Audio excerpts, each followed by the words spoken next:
السلام علیکم بچوں۔ آج بچوں فرسٹ ایئر اکنامکس کا اگلا لیکچر ہم سٹارٹ کرتے ہیں۔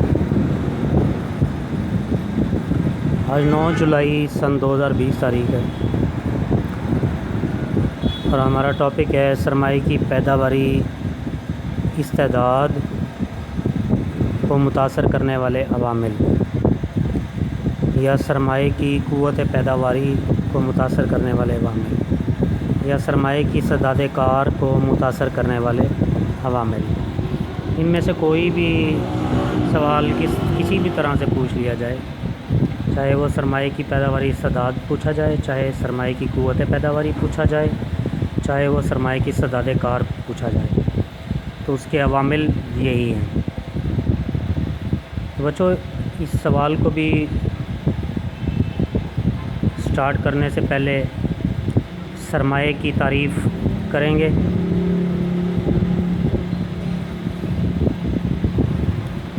یعنی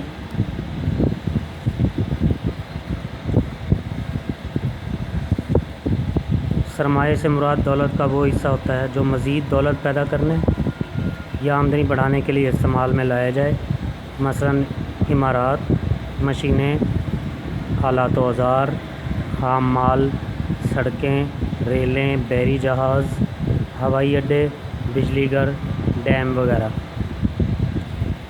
پھر اس کے بعد بچوں یہ ہیڈنگ جو آپ کو نظر آ رہی ہے، سرمائے کی پیداواری استعداد کو متاثر کرنے والے عوامل، یہ ہیڈنگ دیں گے، اور نیچے سرمائے کی قوت پیداواری یا سرمائے کی استعداد کار یا سرمائے کی پیداواری استعداد، یہ ہیڈنگ دیں گے، انڈر لائن کر دیا ہے میں نے۔ پھر اس کی تعریف کریں گے۔ سرمائے کی قوت پیداواری سے مراد سرمائے کی استعداد کار ہے۔ اگر سرمائے کی استعداد کار آ جائے تو سرمائے کی استعداد کار سے مراد سرمائے کی قوت پیداواری ہے، الٹ کر دیں گے۔ اگر سرمائے کی مدد سے بہت زیادہ مقدار میں، بڑی مقدار میں، زیادہ مقدار میں پیداواریں حاصل ہوں چیزوں کی، تو سرمائے کی استعداد کار بلند ہو جاتی ہے۔ اگر سرمائے کی مدد سے کم پیداوار حاصل ہو تو سرمائے کی استعداد کار پست ہو جاتی ہے، کم رہتی ہے۔ بچوں، سرمائے کی قوت پیداواری یا سرمائے کی استعداد کار کا انحصار درج ذیل عوامل پر ہوتا ہے۔ یہ لائن الگ لکھیں گے اور اس کے نیچے پھر جتنی ہیڈنگز 10 ہیڈنگز ہیں اس سوال کی، تو 10 کی 10 ہیڈنگز ایک ایک لائن میں لکھتے جائیں گے۔ پھر اس کے بعد پہلی ہیڈنگ مارکر کے ساتھ لکھتے ہوئے اسے ایکسپلین کریں گے، پھر دوسری، پھر تیسری مارکر کے ساتھ لکھتے ہوئے ایکسپلین کرتے جائیں گے۔ اسی طرح سے 10 کی 10 ہیڈنگز کو مارکر کے ساتھ ہیڈنگز لکھتے ہوئے ایکسپلین کر دیں گے۔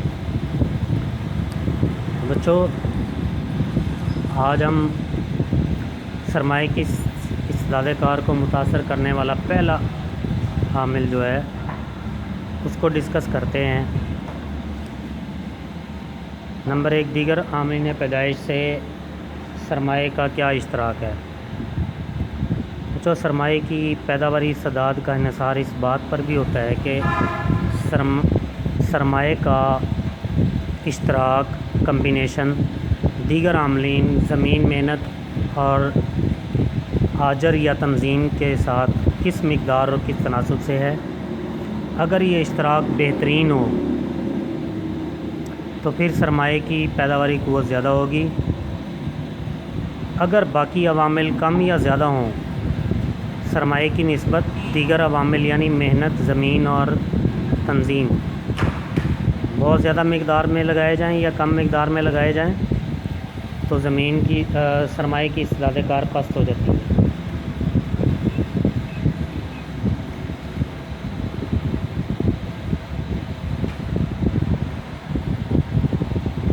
مثلاً 2 ایکڑ زمین کاشت کرنے کے لیے اگر ٹریکٹر خریدا جائے تو زمین کی مقدار کم ہوگی، سرمائے کی مقدار بہت زیادہ لگا دی جائے گی، جس کی وجہ سے سرمائے کی استعداد کار پست ہوگی۔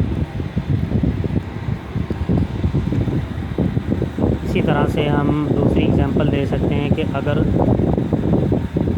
1000 ایکڑ زمین کے لیے ٹریکٹر خریدا جائے تو پھر ٹریکٹر سرمایہ ہے، تو سرمایے کی نسبت زمین کی مقدار بہت زیادہ ہے، جس کی وجہ سے پھر سرمایہ کی زیادہ کار بھی پس رہ جائے گی، پیداوار زیادہ نہیں ہوگی، پیداوار کم رہے گی۔ بچوں، دوسرا عامل ہم اسٹڈی کرتے ہیں مزدوروں کی تعلیم و تربیت۔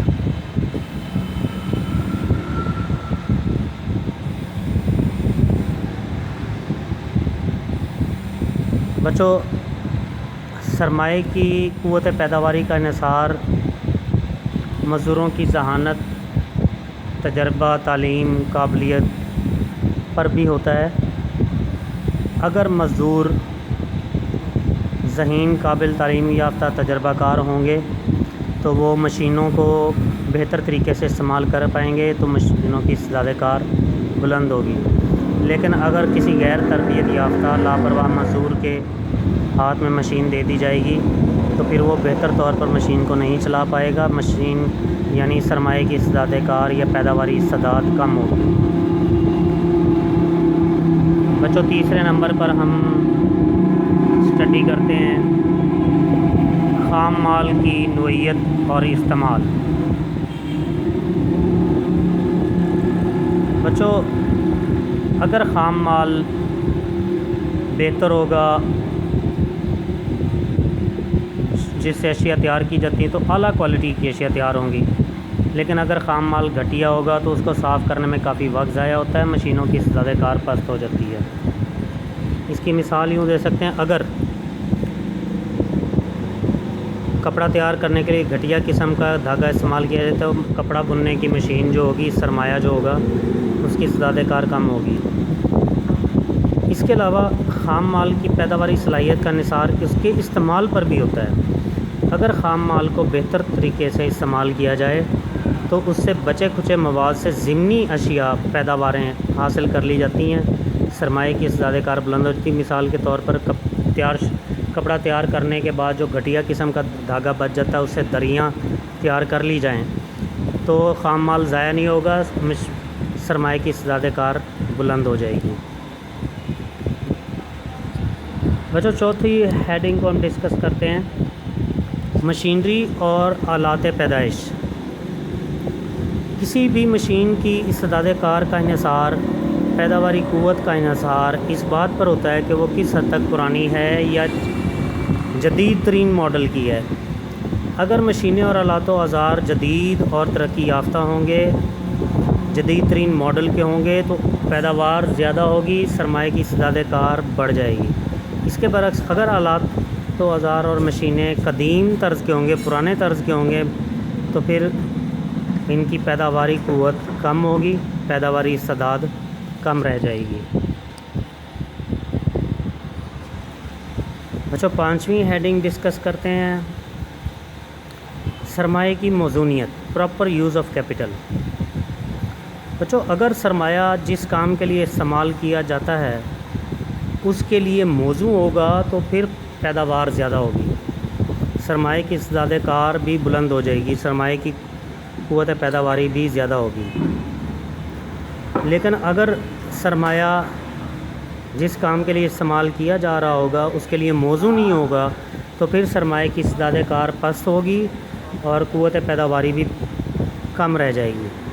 مثلاً اگر کسی سونار کا ترازو گندم تولنے کے لیے استعمال کیا جائے تو پھر سرمایہ کی اس مشینری کی زیادہ کار پست ہوگی۔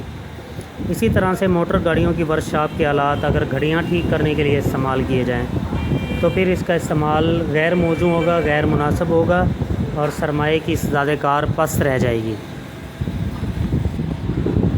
بچوں، آج ہم نے 5 پوائنٹ ڈسکس کیے ہیں، 5 عوامل ڈسکس کیے ہیں جو سرمایہ کی قوت پیداواری کو متاثر کرتے ہیں۔ اگلے 5 پوائنٹ ہم نیکسٹ لیکچر کے اندر ڈسکس کریں گے۔ بچوں، ہمارا آج کا ٹاپک یہاں پہ ختم ہوتا ہے۔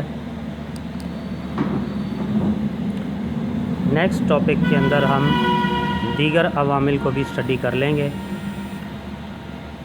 آپ لوگوں نے بچوں خیال رکھنا ہے، پہلے سرمایہ کی تعریف کرنی ہے، پھر سرمایہ کی قوت پیداواری کی تعریف کرنی ہے جو دی گئی ہے، آپ کو نظر آ رہی ہے۔ سرمایہ کی تعریف میں پہلے بتا چکا ہوں۔ اور اس کے بعد آپ نے سرمائے کی قوت پیداواری کا انحصار کن عوامل پر ہے، ان کو 1 بائی 1 ہیڈنگ لکھ کر 10 کی 10 ہیڈنگز لکھنی ہے ایک ایک لائن میں، پھر اس کے بعد 1 بائی 1 ہیڈنگ لکھتے ہوئے مارکر کے ساتھ اس کو ایکسپلین کر دینا ہے۔ ہمارا آج کا ٹاپک یہاں پہ ختم ہوتا ہے۔ اللہ حافظ، السلام علیکم۔